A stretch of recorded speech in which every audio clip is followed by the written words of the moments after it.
신앙생활이 뭐냐라고 물어본다면 하나님과 함께하는 삶, 이렇게 얘기할 수가 있겠습니다.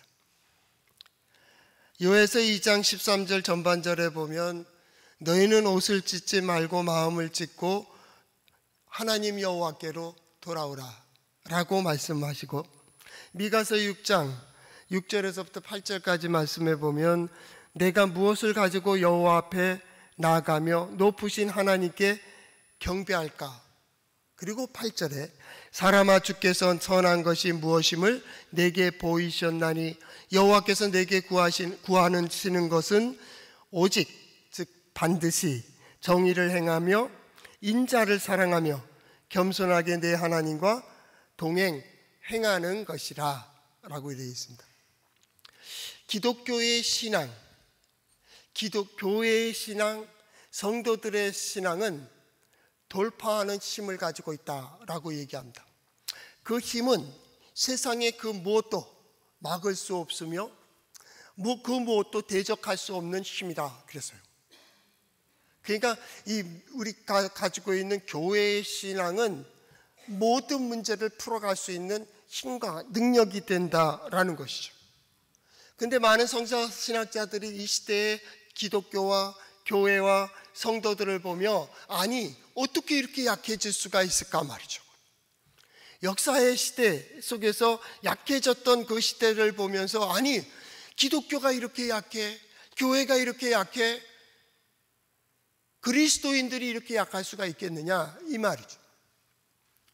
저는 저대로 또 연구를 하면서 그런 생각을 합니다. 그리고 정리를 했습니다. 첫째, 우리가 잘못 이해하고 있다. 기독교와 교회와 그리스도인이 누군지를 오해하고 있는 거예요. 아예 모르는 것이 아니라 한쪽에 치우쳐 있다 그 말입니다. 첫째는 구원의 문제입니다. 하나님의 구원의 역사는 저 궁극적으로 천국을 향하고 있지만은 그 천국을 향한 오늘의 구원을 성경은 얘기하고 있어요. 그날을 얘기하고 있는 동시에 오늘 하나님은 너와 함께하며 그 하나님의 능력이 있으시며 그 하나님은 지혜로우시며 그 지혜로우신 하나님이 이 문제를 풀어가고 있다고요. 나의 오늘의 상황, 나의 오늘의 환경, 나의 오늘의 문제 속에서 하나님이 구원하시기 위하여 그 선지자가 계속 얘기했듯이 정의를 행하라. 정의를 행하라. 공의로 하나님은 구원하실 것이다. 정의를 행하라. 그렇게 말씀하시는 겁니다. 그 갈 길이 있다 그 얘기입니다. 그런데 우리가 오해하는 것 중에 하나가 뭡니까? 그날의 구원만을 생각하는 거예요. 예수 믿고 천국 가세요. 예수 믿고 하나님의 백성 되세요. 그러면 끝났다 그 말이에요. 이건 미신입니다. 예수 믿고 천국만 한다면 그건 미신이요. 하나님의 구원의 역사는 궁극적으로 거기에 있다 할지라도 하나님은 매 순간 우리를 구원으로 인도해 가고 계시는 거예요. 매 순간 모든 문제, 모든 상황 속에서 하나님께서 자 봐, 이 길이 맞잖아, 이 길이 맞잖아, 일로 와. 그리고 이끌어 가시는 거예요. 그래서 내 문제 속에서 하나를 풀어가고 또 풀어가고 또 풀어가고 하면서 뭘 배워요? 하나님 의지하는 법을 배워가는 거예요. 이게 기독교예요. 단지 이 문제만 풀어주세요. 건강의 문제만 풀어주세요. 경제의 문제만 풀어주세요. 합격만 하게 해주세요. 벌게 해주세요. 알게 해주세요 라고만 한다면 그게 우상숭배예요. 우리 흔히 말하는 그게 기복신앙이에요. 하나님은 아니에요. 오늘의 이 구원을 이루시기 위하여 내가 마땅히 서야 될 자리에 서길 원하세요. 해야 될 일들을 하며 마땅히 가야 될 길을 가야 된다 그 말이에요. 우리는 수단과 방법을 가리지 않으려고 합니다. 아니요, 수단과 방법을 가려야 됩니다. 마땅히 가야죠. 내가 세상이 어떠할지라도 아무리 힘들고 어려워도 서야 될 자리는 서야지. 해야 될 일을 해야지. 하지 않고 잘 되기를 바란다면 다음이 뒤틀리지. 왜 자꾸 뒤틀리는 거예요? 역사의 악순환이 왜 시작되는 거예요? 얘 발등에 불만 끄면서 이것만 하다 보니 결국 안 되는 거예요. 기독교와 교회와 그리스도인이 세상을 따라가고 있어요. 세상이 그 교회를 보며 그 복음을 들으며 우리도 그렇게 살아야 되겠다고 얘기해야 되는데 이게 바뀌어졌어요. 그러고 보니까 똑같지 않아요? 저는 원래 복음서에 나타난 예수 그리스도의 복음을 연구했는데요, 저는 그렇게 논문을 쓰고 마지막에 그런 생각을 했습니다. 이 시대의 젊은이들이 예수 그리스도의 복음을 바로 듣고 바로 볼 수만 있다면 오지 말라 그래도 온다. 오지 말라도 온다. 하나님을 의지하는 법을 어떻게 배우는 거예요? 이 문제 속에서 배우는데 그게 뭐예요? 그게 길이요, 진리요, 생명이라고. 이 길을 가야 돼. 하나님 없이요 겸손 없습니다. 하나님 없이요 온유함도 없습니다. 인간은 조급할 수밖에 없습니다. 짧은 시간 내에 뭔가 이루려고 하니 거짓과 부정과 부패만 있습니다. 하나님이 있어야 온유할 수 있습니다. 하나님이 있어야 겸손이 있습니다. 하나님이 있어야 진리가 있습니다. 하나님이 계셔야 거기에 기쁨과 만족과 평안함이 있습니다. 거기에 믿음이 있습니다. 바로 신앙생활은 거기서부터 시작되는 겁니다. 그렇기 때문에 기독교는 항상 진리를 얘기하고 있어요. 그래서 미가 선지자가 얘기했듯이 반드시 정의를 행해야 된다. 정의가 뭐예요? 마땅히 행할 바입니다. 어떻게 마땅히 행할 바를? 하나님 앞에서 배우는 겁니다. 하나님의 기쁨이 뭘까? 하나님 보시기에 좋게, 하나님 보시기에 선하게. 그게 정의입니다. 그게 정의입니다. 내가 좋게, 내가 생각하기에 내가 올바르다고 생각하는, 아니요, 하나님 앞에 서야 됩니다. 그래야 됩니다. 뿐만 아닙니다. 인자를 사랑한다라는 겁니다. 인자가 뭡니까? 생명을 사랑하는 겁니다. 그 생명을 사랑하는 겁니다. 나의 생명이 소중합니까? 저 사람의 생명도 소중합니다. 내가 살아야 되는 그 길, 내가 나아가야 될 그 길이 소중한 것처럼 저 사람도 나가야 될 길이 소중합니다. 그것을 존중해 줘야 됩니다. 마지막 세 번째, 미가 선지자가 얘기한 게 뭡니까? 하나님과 함께 행하는 겁니다. 동행하는 겁니다. 우리는 보통 정의, 인자, 겸손 이렇게 얘기하는데 겸손이 들어가는 게 아닙니다. 하나님과 동행입니다. 하나님과 동행. 겸손이 하나님과 동행하는 거라고 하는데, 겸손이 하나님과 동행한다는 말이 뭐예요? 하나님을 인정하라 그 말입니다.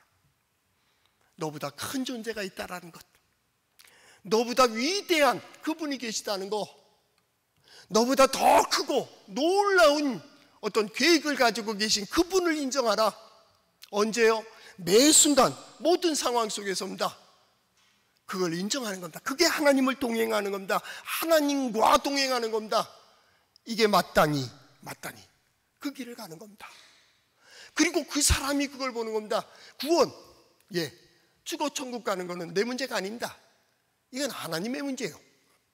하나님을 의지하는 자, 하나님의 뜻을 행하는 자, 진리 가운데 정의를 행하며 하나님의 기쁨이 된 이들이 결국 거기를 보게 될 거예요. 이거는 의심하지 않아요. 그건 하나님께 맡겨진 겁니다. 오늘의 구원이 문제입니다.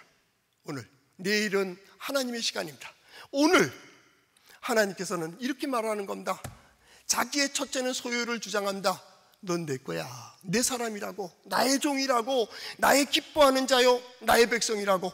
자, 봐, 나를 의지하라. 그리고 보여주십니다. 그리고 들려주십니다. 그리고 그 마음을 두드려 깨닫게 하십니다. 우리는 거기에 결단하는 겁니다. 이게 신앙입니다.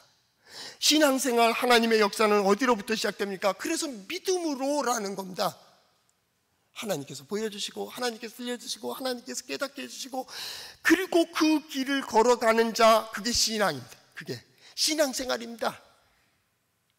그래서 하나님의 뜻대로, 말씀대로 이런 얘기를 하는 거예요. 그래서 우리는 순례의 길을 가는 거예요. 오늘은 그 대로를 걷는 거룩한 순례자들, 거룩한 길을 걷는 순례자에 대해서 얘기하려고 합니다. 그 길을 어떻게 갈 수 있어요? 성경에 기록되어 있어요. 한번 따라해 볼까요? 하나님의 말씀인 성경은 나의 신앙이요 나의 고백입니다.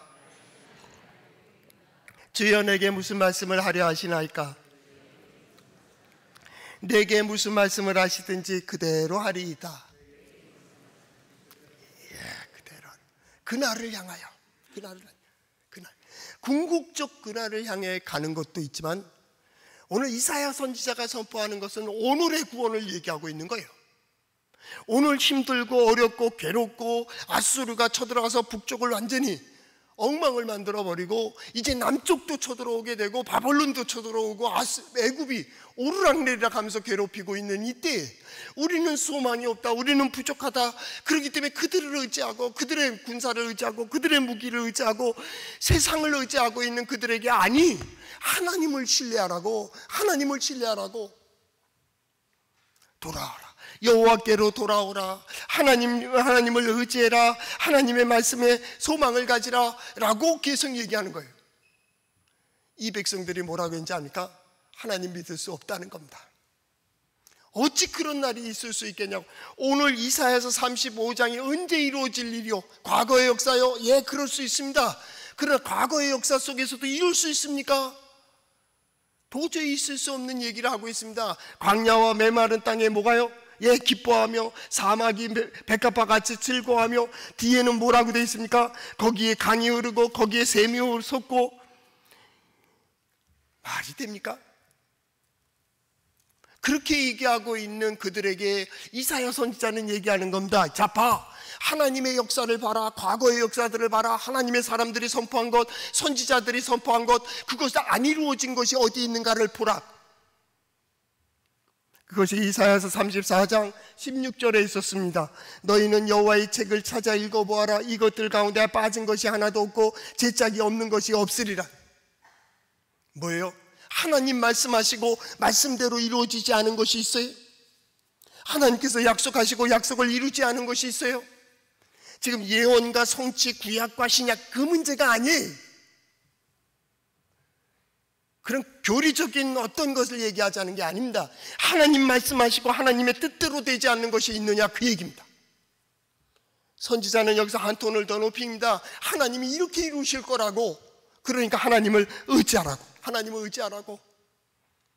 우리는 그것을 확인하는 작업으로 들어가는 거예요.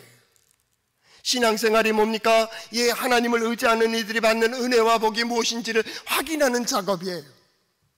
이 백성들은 뭐라고 얘기합니까? 아, 믿을 수 없다라는 겁니다. 그러니까 돈을 주세요, 돈으로 해결하겠습니다. 권력 있는 사람을 알게 해주세요, 권력으로 가겠습니다. 기술을 주세요, 기술로 해결하겠습니다. 세상의 지식과 과학과 경험을 얘기하고 있습니다. 그 지식이 얼마나 가요?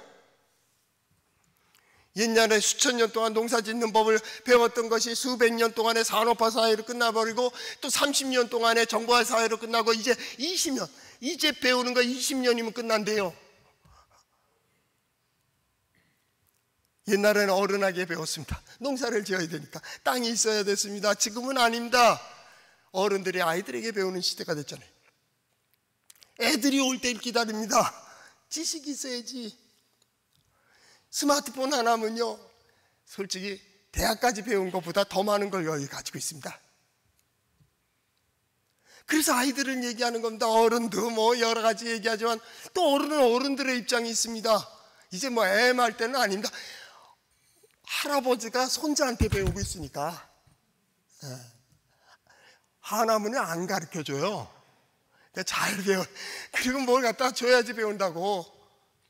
그런데 중요한 게 있어요. 많은 지식으로 인생을 사는 게 아니에요. 우리 중에는 전쟁을 겪은 사람들이 있습니다. 식민지를 겪은 사람들이 있습니다. 경제개발을 겪은 사람이 있습니다. 배고픔을 압니다. 때로는 힘들고 가뭄을 겪은 사람들도 있습니다. 환난을 겪은 사람도 있습니다. 고난을 겪고 이 자리까지 나온 사람이 있습니다. 아픔을 가지고 여기까지 왔습니다. 이건 지식으로 되는 게 아닙니다. 우리 옛날에 6.25 얘기 들으면서 옆에 폭탄이 떨어질 때 누구는 죽고 누구는 살았는데 나는 그때 이렇게 웅크리고 됐다고. 하나님께서 그때 왜 하필 내가 넘어지게 해가지고 내가 살게 돼가지고 그게 은혜라고. 그 경험한 겁니다. 사람이 지식으로만 살지 않습니다. 경험으로 사는 게 아닙니다.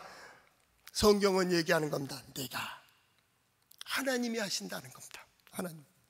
그래서 우리는 얘기합니다. 성경은 순례의 길, 이런 얘기합니다. 순례의 길. 구원의 가장 궁극적인 거는 예, 죽어 천국 가는 겁니다.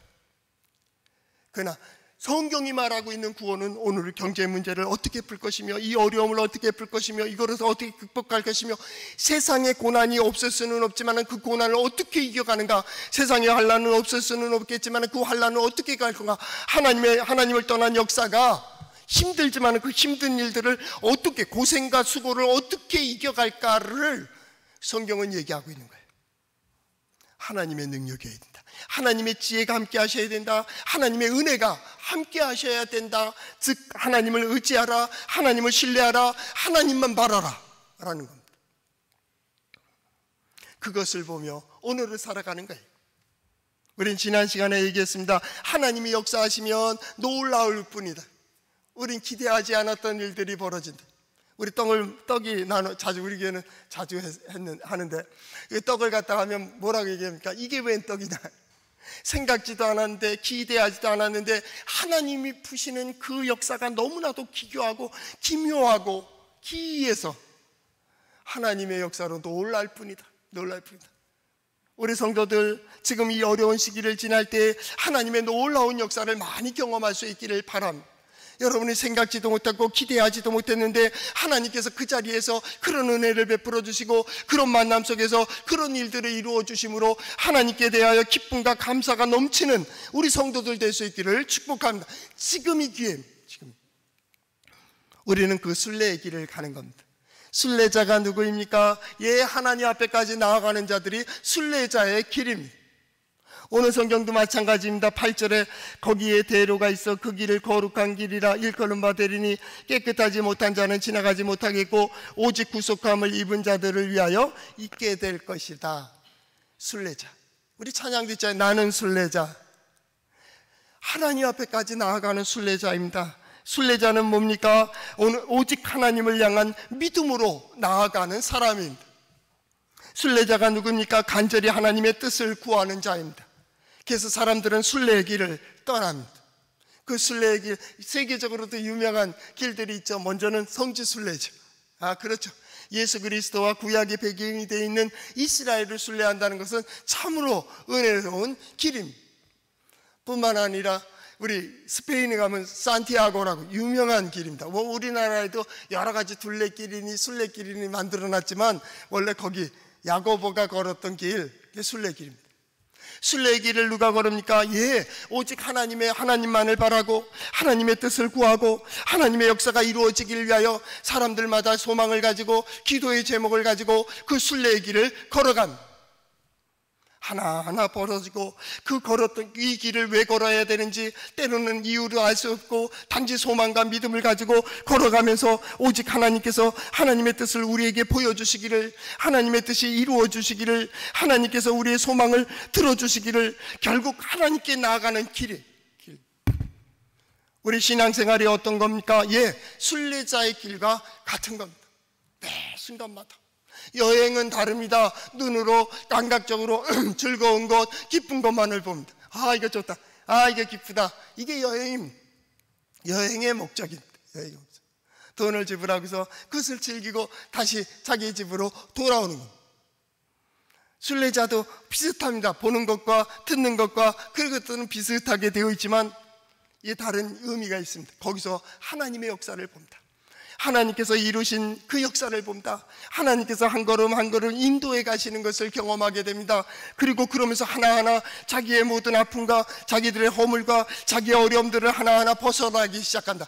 그 하나하나 벗기 시작하면서 결국은 하나님 앞에 서게 되는 거예요. 이게 순례자의 길입니다. 오늘 순례자의 길을 걸어가는, 또 순례의 길과 같은 신앙생활을 하는 우리 성도들에게 하나님 앞에 서는 놀라운 영광이 함께 하시기를 바랍니다. 그것은 하나님이 이렇게 나를 인도해 가시는구나.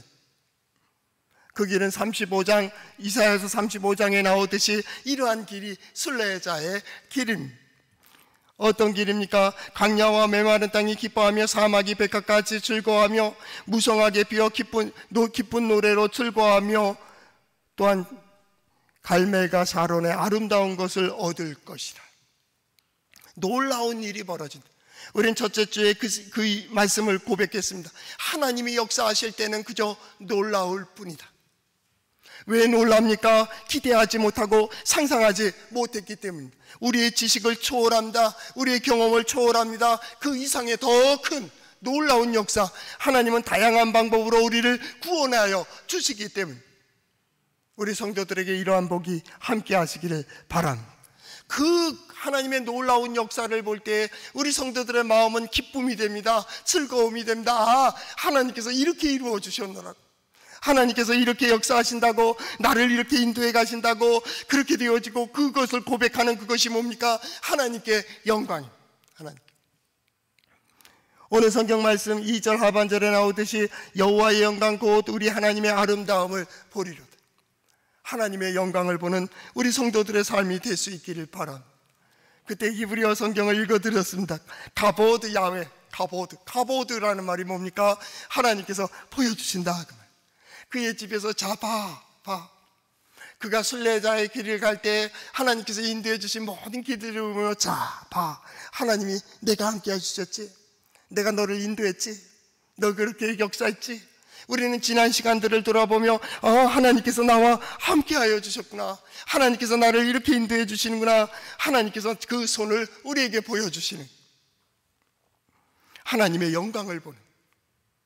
그 다음 세 번째 뭐가 있었습니까? 하나님의 영광을 보는 자의 삶은 다릅니다. 약한 손을 강하게 하며 떨리는 무릎을 굳게 하며 겁내는 자들에게 이르기를 굳세라, 두려워하지 말라. 보라, 너희 하나님이 오사 보복하시며 갚아주실 것이라. 하나님이 오사 너희를 구원하신다라는. 약한 자들의 붙들고 어떡합니까? 우리는 세상은 함께 슬퍼합니다. 함께 눈물을 흘립니다. 함께 걱정합니다. 아이고, 이제 어떡하냐, 이제 죽을. 제가 병원 원목이었을 때 어떤 사람이 신방을 왔어요. 신방을 왔는데 자기 권사님이 거기 입원해 있으니까 한번 같이 좀 가서 원목사님 같이 기도 좀 해달라고 원목실 들렸다가 올라갔어요. 올라가는데 들어가자마자 눈물을 쭉 흘리는 거예요. 친구 권사님, 자기 권사, 같이 일하던 시무 권사님이 병실에 있으니까. 그러니까 이 권사님이, 환자가 갑자기 얼굴이 까맣게 죽어요. 내가 죽을 병 걸렸나? 세상의 위로와 세상의 격려는 함께 빠지면 함께 빠져주는 겁니다. 함께 슬퍼하면 함께 슬퍼하는 겁니다. 함께 웃으면 웃고 울고 싶으면 같이 우는 겁니다. 기독교회는 그러면 안 됩니다. 기독교회는 누구입니까? 하나님을 의지하는 자입니다. 하나님의 백성입니다. 하나님께서 함께 하십니다. 하나님께서 그를 통하여 무엇인가를 이루시고자 하는 뜻을 가진 사람입니다. 그가 만약에 그를 만난다면 하나님을 대신해서 만나는 겁니다. 그가 어떻게 하겠습니까? 약한 손을 강하게 하며, 자, 염려하지 마. 왜요? 하나님이 오사 우리를 구원하시리라. 하나님께서 오시면 보복해 주실 것이다. 모든 것을 갚아주신다고 고백하게 될 것입니다.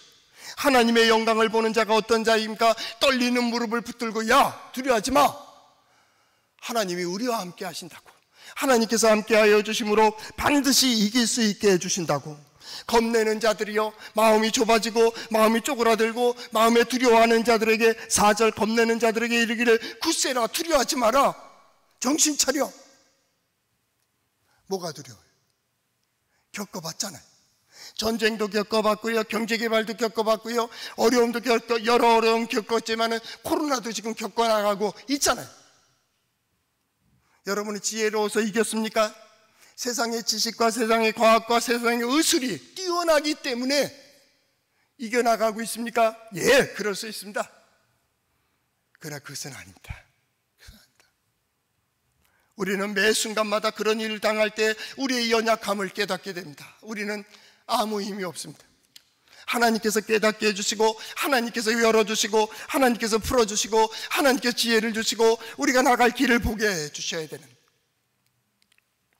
하나님이 오사 너희를 구원하시리라. 겁내는 자들에게 말합니다. 두려워하지 마라. 왜 교회가 겁내고 있습니까? 왜 기독교가 떨고 있습니까? 왜 교회가 약해졌습니까? 왜 그리스도인들이 이렇게 쉽게 무너지게 되고 있습니까? 결국 하나님을 모르는 겁니다. 하나님을 의지하는 법을 배우질 못했습니다. 하나님의 뜻을 모르고 있습니다. 하나님을 의지하는 것이 아니라 세상의 권력과 세상의 물질과 세상의 어떤 것을 의지하고 있습니다. 여러분의 기도의 제목은 뭐요? 여러분의 기도의 제목에 이루어야 될 것은 뭐며 이루어지기를 바라는 것은 뭐요? 지식이 있어야 된다고, 물질이 있어야 된다고, 어떤 좋은 사람들이 있어야 된다고, 능력자가 있어야 된다고, 무기와 군사와 아니면 창과 칼을 의지하는 당시의 유다 백성들, 이스라엘 백성과 같지 않습니까? 그것이 해결된다고 봅니까? 여러분이 의지하는 게 뭐요? 여러분이 이루어져야 되는 것이 뭐요? 회복만 되면 됩니까? 소유만 되면 됩니까? 많이 가지면 됩니까? 많이 알면 됩니까? 높은 지위에 올라가면 됩니까? 아니요. 우리가 원하는 것은 그것이 아니. 우리는 매 순간 모든 순간 속에서 하나님이 함께 해주시는 증거를 보기를 원하는 겁니다. 하나님의 능력을 보기를 원하는 겁니다. 어느 쪽으로 푸시고 어느 쪽으로 이루시든지 하나님께서 이루어 주시기를, 이게 우리의 고백입니다. 나는 내 자식이 잘 되길 바라는 게 아닙니다. 물론 못 되길 바라는 것도 아닙니다. 하나님께서 그를 통하여 어떤 영광을 드러내실지가 기대가 되는 거예요. 너는 하나님만 바라라. 하나님께서 너를 세워주실 것이고 너를 인도해 주실 것이고 너를 통하여 하나님 지혜로우시고 하나님 능력 있으심을 반드시 보여주실 거라고 하는, 저는 우리 성도들이 잘 되라고 하는 말이 아닙니다. 우리 성도들의 삶을 통하여 하나님이 살아계시고 능력 있으시고 은혜로우시고 하나님은 오늘도 역사하고 계심을 보여주시기를 간절히 소망하는 거예요. 여러분의 삶이, 여러분의 가정이, 여러분의 하는 일들을 통하여 하나님께서 이렇게 역사하고 계시다고 믿지 않는 사람들이 볼 때에도 너희 하나님은 능력이 있으시다. 하나님을 의지하는 이들이 받는 은혜가, 하나님을 의지하는 자가 받는 복이 무엇인지를 내가 너를 통해서 보게 된다고. 내가 너희 자녀들을 보니까 네 자녀들도 그렇게 살았으면 좋겠다. 기독교의 신앙은 약한 게 아니, 환경에 따라 움직이는 게 아니, 이건 절대적인 거예요. 돌파하는 힘을 가지고 있습니다. 오늘 성경 말씀은 뭐라고 표현되어 있습니까? 8절, 거기에 대로가 있어 그 길을 거룩한 길이라 일컬은 바 되리니 깨끗하지 못한 자는 지나가지 못하겠고 오직 구속함을 입은 자들을 위하여 있게 될 것이라. 거기에 대로가 있다는 거예요. 대로가. 여러분, 신앙의 길이 대로입니까? 소로입니까? 큰 문입니까? 좁은 문입니까? 어떤 사람은 큰 길을 가면서 대궐과 같은 큰 집에 살면서 마음은 답답하고 마음은 두렵고 마음이 쪼그라져 있는 사람이 있습니다. 매일 염려와 근심을 하고 있다면 그게 큰 집에 사는 사람입니다. 어떤 사람은 비록 그 사람보다는 작은 집에 살고 있지만 그 마음은 평안하고 그 마음은 평화를 누리고 그 마음은 자유하고 있다면 누가 더 큰 집에 살고 있는 거예요? 우리는 좁은 문으로 들어갔다고 세상은 얘기하고 있지만 이 길은 대로입니다. 큰 길입니다. 진정한 자유. 예수 그리스도께서 요한복음에 말하기를 진리를 알지니 진리가 너희를 자유케 하리라고 했습니다. 왜 자유롭습니까? 이게 옳은 길이니까. 왜 자유롭습니까? 마땅히 가야 될 길이니까. 거기에 무슨 이의가 있어요? 대로 하면 생각나는 것이 시편 84편 5절에서부터 7절까지 말씀해 보면, 주께 힘을 얻고 그 마음에 시온의 대로가 있는 자는 복이 있나이다. 그들이 눈물 골짜기로 지나갈 때에 그곳에 많은 샘이 있을 것이며 이른 비가 복을 채워 주나이다. 그들은 힘을 얻고 더 나아가 시온에서 하나님 앞에 각기 나타나리이다. 주께 힘을 얻고 그 마음에 시온의 대로가 있는 자는 복이 있다고요. 복이 있다. 매 순간마다 도와주시는 하나님의 손길을 보며 매 순간마다 이루시는 하나님의 능력을 경험할 때 그 사람이 어찌 그것이 고난의 길일 수가 있겠습니까? 하나님이 함께 하시는데, 하나님이 역사하시는데 비록 그것이 눈물의 골짜기를 지날지라도 그곳으로 많은 샘의 곳이 되게 한다면 그것이 어떻게 고난의 길이 될 수가 있겠습니까? 물론 하나님을 떠난 역사에 고난이 없을 수는 없습니다. 그러나 그 고난을 어떻게 극복하느냐, 어떻게 이루어가는가, 어떻게 풀어가느냐는 아주 중요한 것입니다. 구원의 문제는 바로 이 문제입니다. 하나님은 오늘 내 인생을 어떻게 열어갈까 할 때 그 문제를 열어주십니다. 또 문제를 열어주십니다. 또 풀게 하십니다. 예수 그리스도가 마지막에 십자가의 죽음으로 죽음을 극복하시고 죽음을 푸시는 부활을 이루어 가십니다. 그냥 태어나서 죽고 부활하셨습니까? 아니요. 병자들을 만났습니다. 어려운 일들을 만났습니다. 귀신 들린 자를 만났습니다. 그 하나하나를 풀어갑니다. 광야에서 양식을 오병이어의 기적을 나타내셨습니다. 하나하나 푸는 걸, 하나하나 푸는 걸. 하늘의 지혜입니다. 그것이 구원입니다. 그것이 형통입니다. 구원과 형통은 같은 의미를 가지고 있다고. 오늘도 마찬가지입니다. 하나님의 구원이 어떤 역사입니까? 구속받은 자들이 걸어가는 그 길입니다. 하나님이 함께해 주시는 증거를 얻는 겁니다. 하나님의 능력이 이렇다는 증거를 하는 삶입니다. 하나님의 지혜가 이런 것이라고 하는, 하나님을 의지하는 이들이 받는 은혜와 복이 무엇인지를 우리는 보여야 된다는. 그러므로 그리스도인들은 회피하지 않습니다. 도망가는 자가 아닙니다. 비겁한 자가 아닙니다. 우린 약한 자가 아닙니다. 세상이 감당하지 못하는 믿음을 가진 자입니다. 세상이 감당하지 못하는 하나님을 품은 자입니다. 하나님과 동행하는 자. 그래서 여기에 말씀이 그렇게 되어 있는 겁니다. 거기에 대로가 있다라는 겁니다. 거기에 대로가 있다. 그렇기 때문에 거기가 큰 길입니다. 큰 길입니다. 이게 신앙생활이에요. 바로 지금 이때, 이 시대에 어려울 때에 하나님 살아계신과 능력이 있으심을 보지 못한다면 언제 하나님의 능력을 경험할 수가 있겠습니까? 내 인생의 깊은 수렁에 빠진 것 같고 앞과 뒤가 다 막혀 있는 것 같은 어두운 가운데 빛을 보지 못한다면 어찌 복음의 빛을 얘기할 수가 있겠습니까? 어쩌면 우리가 신앙을 가진 이유는 오늘을 위한 겁니다. 어쩌면 우리가 신앙을 가진 이유는 오늘 너의 문제를 하나님께 맡기라고 하는, 하나님을 신뢰하라. 내가 너를 풀어주자. 내가 너를 풀어주리라. 이사야서 35장은 바로 오늘의 문제입니다. 이 문제가 풀어질 때 우리는 기뻐 뛰며, 오늘 성경 말씀 10절에 나오듯이 여호와의 속량함을 받은 자들이 돌아오되 노래하며 시온에 이르러 그의 머리 위에 영영한 희락을 띠고 기쁨과 즐거움을 얻으리니 라는 말입니다. 거기에는 슬픔과 탄식이 사라지리로다. 하나님의 구원을 받은 자의 그 기쁨이 여기에 표현되어 있습니다. 그들은 노래합니다. 찬양합니다. 기뻐 뜁니다. 거기에 기쁨과 즐거움이 있다라는 거예요. 하나님이 함께 하시니, 하나님께서 역사하시는 그 역사를 보는 거예요. 성도 여러분, 여러분의 삶의 문제가 어떤 것입니까? 먼저 하나님을 신뢰하세요. 하나님이 역사하고 계시다는 것을 인정하세요. 하나님께서 지금도 우리를 이끌어 가심을 인정하세요. 하나님께 우리는 예배한 자임을 잊지 마세요. 그리고 하나님은 능력이 있으심을 기억하세요. 그리고 하나님은 다양한 방법으로 우리의 문제를 풀어주실 것을 기대하세요. 그리고 매 순간마다 하나님은 어떻게 역사하실지 기대하는 우리 성도들 될 수 있기를 바랍니다. 그리고 여러분이 가져와야 될 게 있습니다. 바로 증거를 가져오세요. 그렇게 기대한 이들이 받는 은혜가 이것이라고. 내 몸이 회복됐다고, 나의 경제적인 문제들이 해결됐다고, 나의 자녀들의 문제들이 해결됐다고, 우리의 가정들이 해결됐다고, 이것은 도저히 기대하지 못했고 알지도 못하고 계획하지도 못했지만 하나님의 능력이 이것을 이루었노라고. 그리고 예배할 때마다 기쁨과 즐거움과 희락으로 하나님께 감사하는 우리 성도들 될 수 있기를 축복합니다.